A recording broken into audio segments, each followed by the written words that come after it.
Hi Cancer, this is Jav. Welcome po sa ating channel. Gamitin ang reading na ito bilang gabay lamang. Kung naka-resonate kayo, comment down. Kung hindi kayo naka-resonate, ibigay niyo po sa iba kasi general reading po ito. This is for you, Cancer.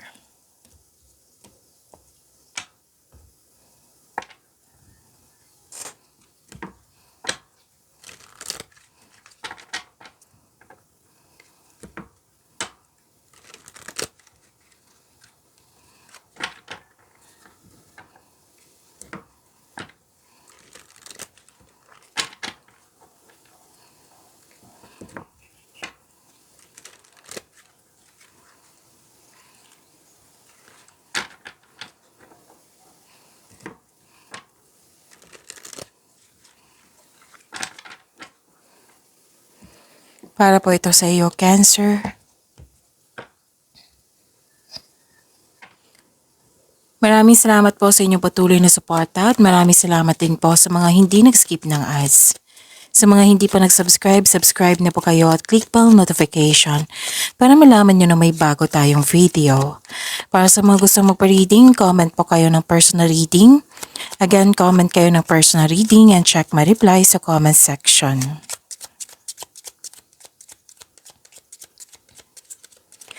Mga ganap po para kay Cancer, I need 3 cards po.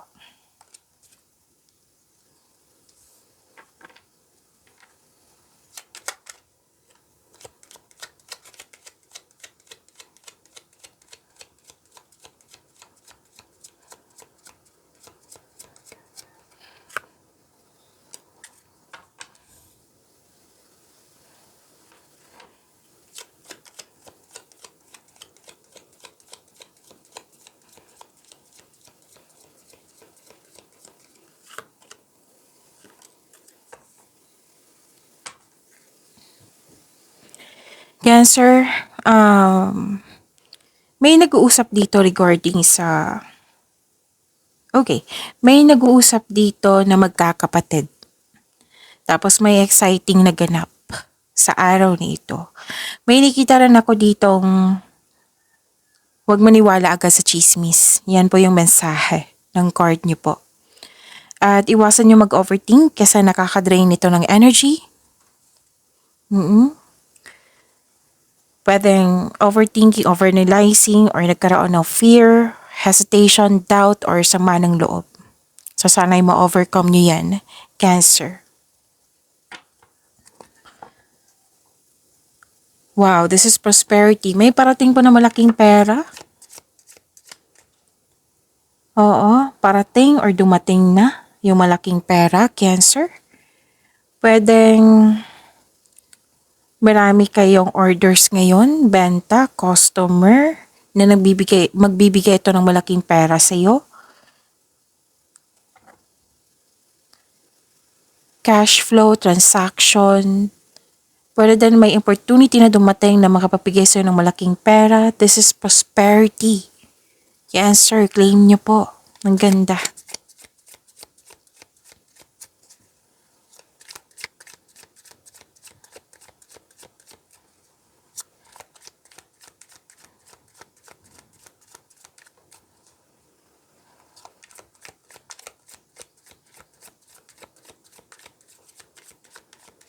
Energy po ni Cancer.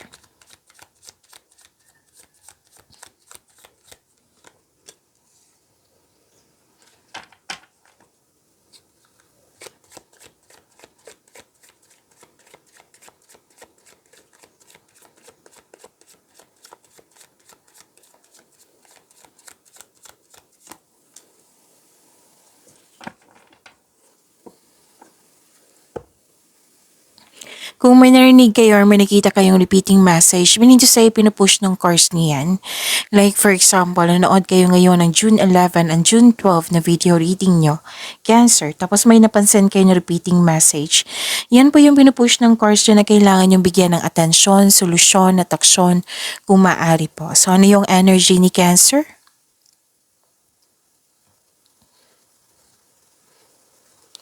May advice ang card nyo dito na wag po daw kayo mag-focus sa wala sa'yo. Wag po daw kayo mag-focus sa loss. Kasi may nakita kong loss of connection, loss of things, or loss of opportunity dito.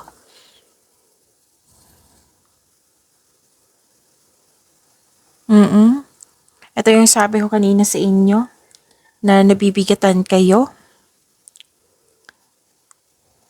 Anxiety, stress, na nag-clarify siya dito sa tarot cards niyo po. And ang advice ng card niyo dito, believe in yourself. Magtiwala po sa inyong sarili. Think positive na makabangon kayo. And have faith ng divine can lift you out of any period of loss. Magtiwala po sa kung ano ang darating. Kahit hindi ka komportable sa sandaling ito, sabi ng card, makukuha mo ang kailangan mo. Kailangan mo lang magtiwala. Huwag kayong mag-focus sa negativity. Mag-focus kayo sa mind healing instead of suffering. Question yourself. Cancer, deserve mo bang Tanong niyo po sa inyong sarili niyo. Deserve ko bang mag-suffer? Deserve ko bang mahirapan sa mga nangyari na? Time for reflection. Focus on mind healing. You have to surrender. Accept the fact na may nangyari na hindi mo magustuhan or nagustuhan. Kunin mo yung wisdom message ng mga nangyari. Ano ang natutunan mo? And you have to move forward. Let go na. Magkaroon ng transformation. Para magkaroon ng transformation, at ito na yung papasok na yung healing.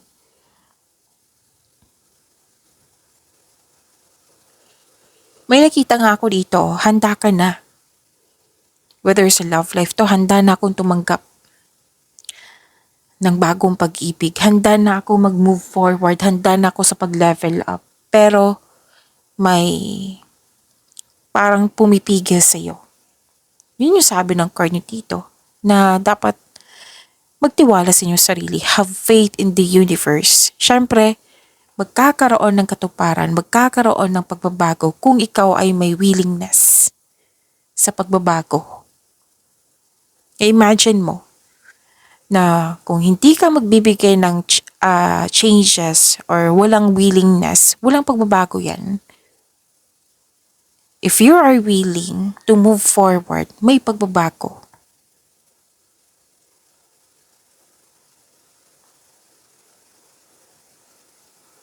Let's say may nahihirapan ka sa isang toxicity, pwedeng sa place, sa workplace, sa environment, sa tao.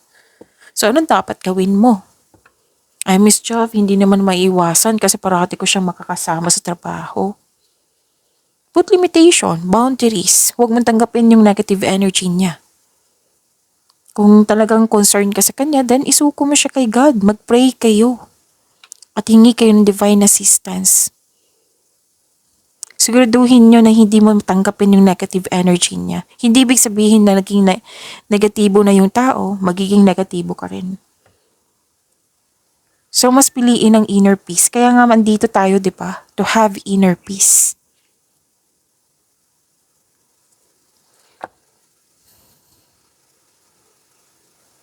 So, focus and have faith. I-release mo yung mga nararamdaman mong negativity, palitan mo ng positive energy. Nang ma-motivate po kayo.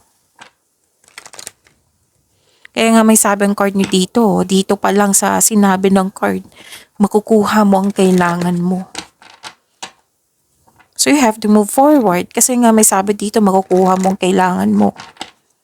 Kailangan mo lang magtiwala.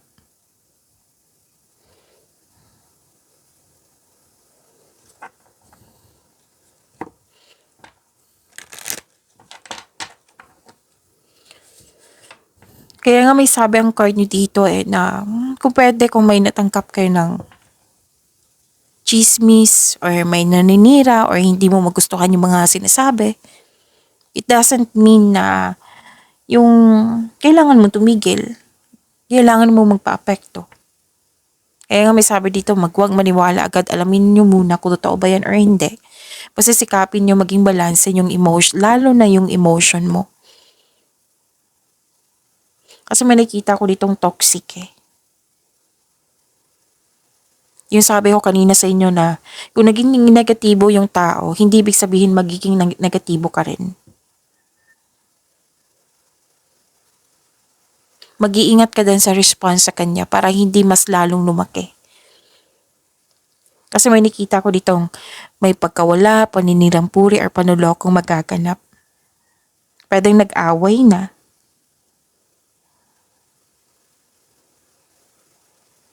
Sabi ng card dito, this is,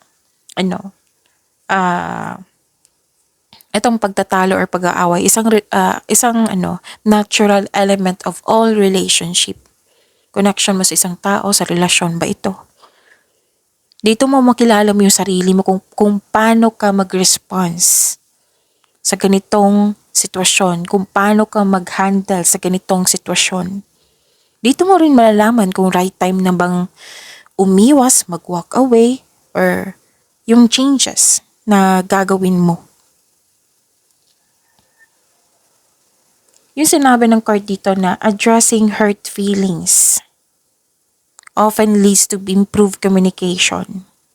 So, yung sabi ng card dito na magkakaayos kayo kung magkakaroon ng pag-uusap ng mahinahon.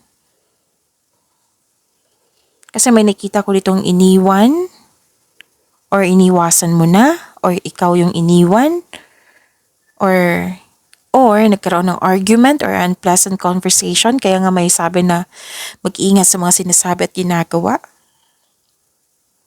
Baka kasi mas lalong lumaki. 'Di ba?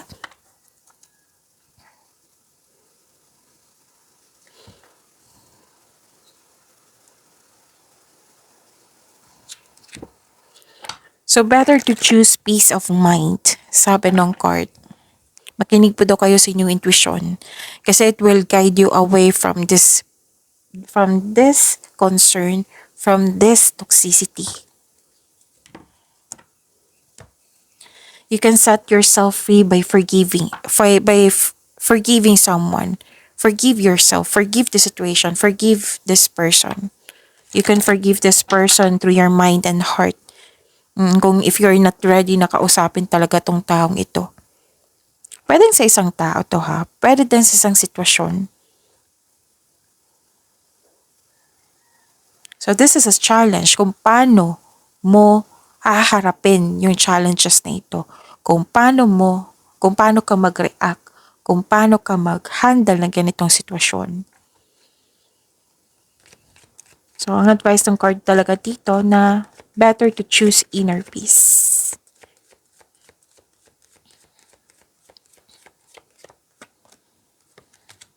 Iwasan nyo talaga mag-overthink kasi mas madadrain kayo niyan.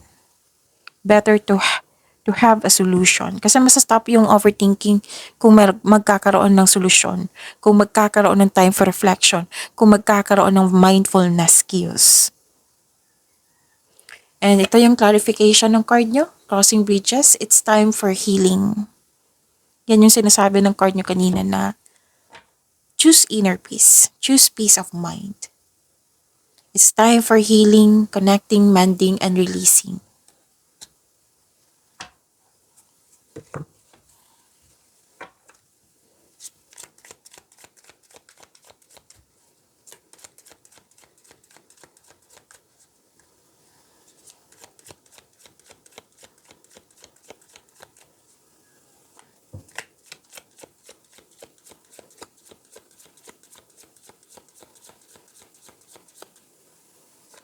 Career and money po ni Cancer.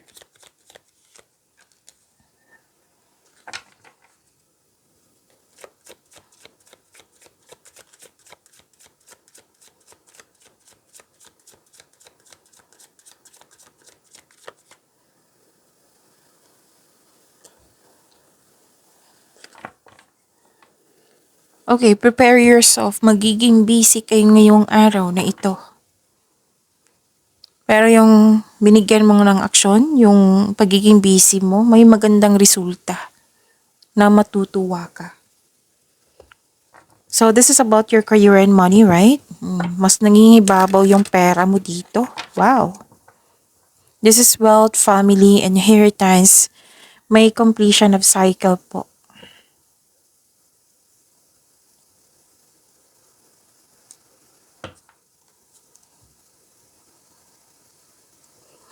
Bakit napasilip ako kanina? Kasi may nagsabi sa akin. Kasi may angel number. 55. Yung sabi ko kanina sa inyo, may change, right? Oh, ito yung sabi ng angel number na 55 na this is change and transformation. This is freedom and releasing. Kung magkakaroon ng freedom, magkakaroon ng changes, magkakaroon po ng bagong opportunities. May personal growth na naghihintay sa inyo. Oo. So, yung dalawang card na nasabi dito ha, yung 5-5 mismo, 5-5 angel number, isang sabi dito na piliin talaga na maging mabuti. Yung sabi ko kasi kanina sa inyo na hindi ibig sabihin na naging negatibo siya, magiging negatibo ka rin. So, this is to remind you that this 5-5 angel number is to have a positive attitude. As it will help you navigate the journey towards your highest good. Embrace change, okay?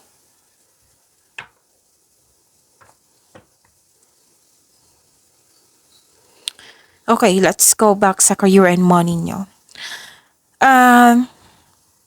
Magkakatanggap ka ng mana, pensyon, retirement o masaganang ani ng buhay. Nag-spend time ka rin sa group of people and I believe this is your family. Nag-save ka para sa iyong sarili, nag-save ka para sa kanila, nag-save ka para sa isang specific person na tutulungan mo. Like for example, anak mo to, apo mo ito, pamangkin mo ito, kapatid mo ito, na bibigyan mo siya ng educational plan. So nag-iipon ka para tulungan siya, para makamit niya yung layunin niya sa buhay. So isa to sa dahilan na nagsumikap ka. May plano kayo ng pamilya mo or grupo ng tao na magbuo ng negosyo. Or di kaya'y full support talaga sila sa iyo, sa inyong mga plano sa buhay. Ang ilan sa inyo na makakatanggap ng alok ng business partnership. May posibilidad na nabibili kayo ng property ngayon. So, maghingi kayo ng payo sa mga taong nirerespeto mo na mas matanda pa sa iyo, mas wiser sa iyo, na may alam sa inyong career field, sa inyong buhay karera. Para mabigyan ka niya ng payo. Kasi isa sila sa makakatulong po para ma-motivate din kayo. So this is success and new doors opening. May parating na opportunity. May ilan sa inyo natatakot mag-move forward or tanggapin tong opportunity na ito to move forward this plan, to take an action sa ginawa niyong plano. So wag po daw kayo mag-hesitate, wag po daw kayo magkaroon ng doubt, wag po daw kayo matakot to grab this opportunity. So this is a sign also na mag-start kayo negosyo. More on negosyo nakikita ko dito. May offer ng negosyo. This is a go signal na to start business. So kailangan niyo ditong increase yung confidence mo. Kasi marami kayong ginagawa dito, gamit na gamit yung skills mo. Tapos kailangan mo talaga maging confident kasi it will lead you to grow and expand. Magkakaroon po ng growth and expansion. So kaya nga sinasabi ko sa inyo kanina na magiging busy kayo. So this card tells you na nasa next level ka lang ng prosperity na matagal mo nang hinintay. Kaya huwag mong palampasin itong pagkakataon na ito. Okay? Face it with confidence. Huwag mag-alinlangan. Settling. Your soul is telling you you're on... Oh. Huwag po daw kayo mag-alinlangan talaga. Kasi may nakita ko dito. May sinasabi dito na tama ba to? Nasa right path ba ako? Or baka maling path ito? So kung nagkaroon ka ng hesitation, go back to your konkretong plano.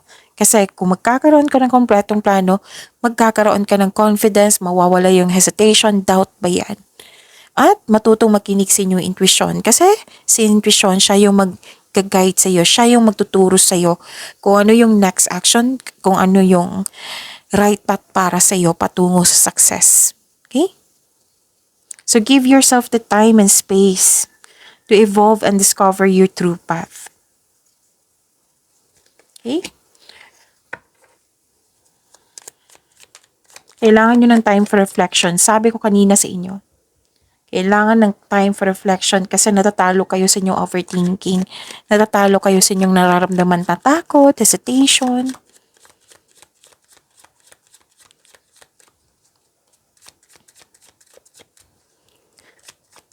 Love life, self-love, partnership, and romance ni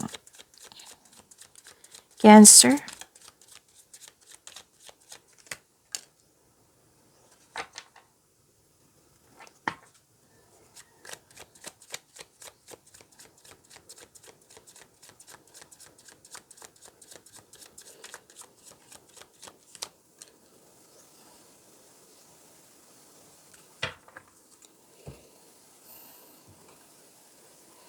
Okay, about sa love life nyo, self-love, partnership, and romance, nakikita ko dito na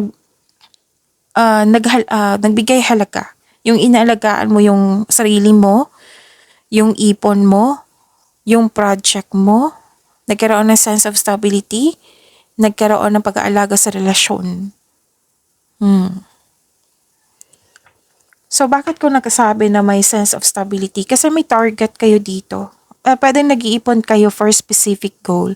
Like for example, nag-iipon kayo pa kasi gusto nyo bumili ng lupa. Nag-iipon kayo kasi para makapagpatayo na kayo ng bahay, magpa-renovate ng bahay. So, nakikita ko dito, nag-value mo ang importance ng inyong ipon, ng inyong pagsisikap. Vina-value mo yung plano nyo para magkaroon ng stability sa inyong relasyon, sa inyong pagsasama, pag-aalaga. Magpag-aalaga talaga nakita ko dito. And may nagsabi sa akin ngayon na may nag-decide dito sa isang relasyon na magkaroon ng long distance relationship kasi gusto mag-abroad. Para nga to grow. Para magkaroon ng para mabili nyo yung project nyo, yung gusto nyo. Tapos ang ilan sa inyo, yung nagbigay talaga ng halaga sa inyong ipon. So, whether single ka man, may relasyon sa buhay mag-asawa, sense of stability nakikita ko dito. So, pag-level up nyo po. So, this is kilos. May desisyon na may kasamang kilos. Okay?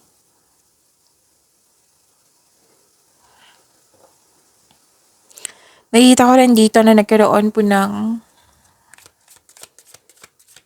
okay, para sa mga single, may parating na bagong tao na stable sa buhay.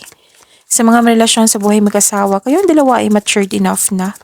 Loyal sa isa't isa, both of you are taking action and stability upang maipalago palalo yung relasyon nyo. Babala lang po sa ego clashing. Okay?